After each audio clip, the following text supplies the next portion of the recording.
So here's our problem for today.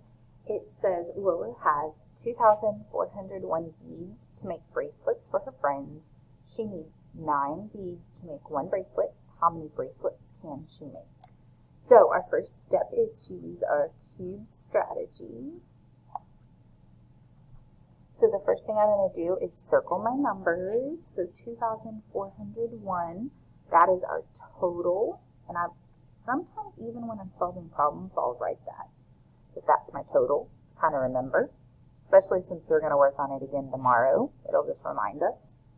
She needs 9 beads to make one bracelet. All right, those are all of our numbers. Underline the question. How many bracelets can she make? Okay, so I'm looking for how many bracelets. Box any important words. I think that the number 1 here, I'm not really going to use it to help me solve, but I think it's important that it takes 9 to make 1, and I want to know how many she can make.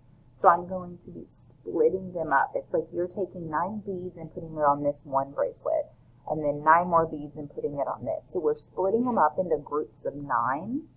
So I think that's kind of our clue here for division. Not really any good keywords in this one though.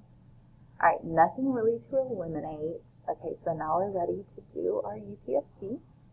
Today we're only going to rewrite our question as a statement. So I will find how many bracelets she can make.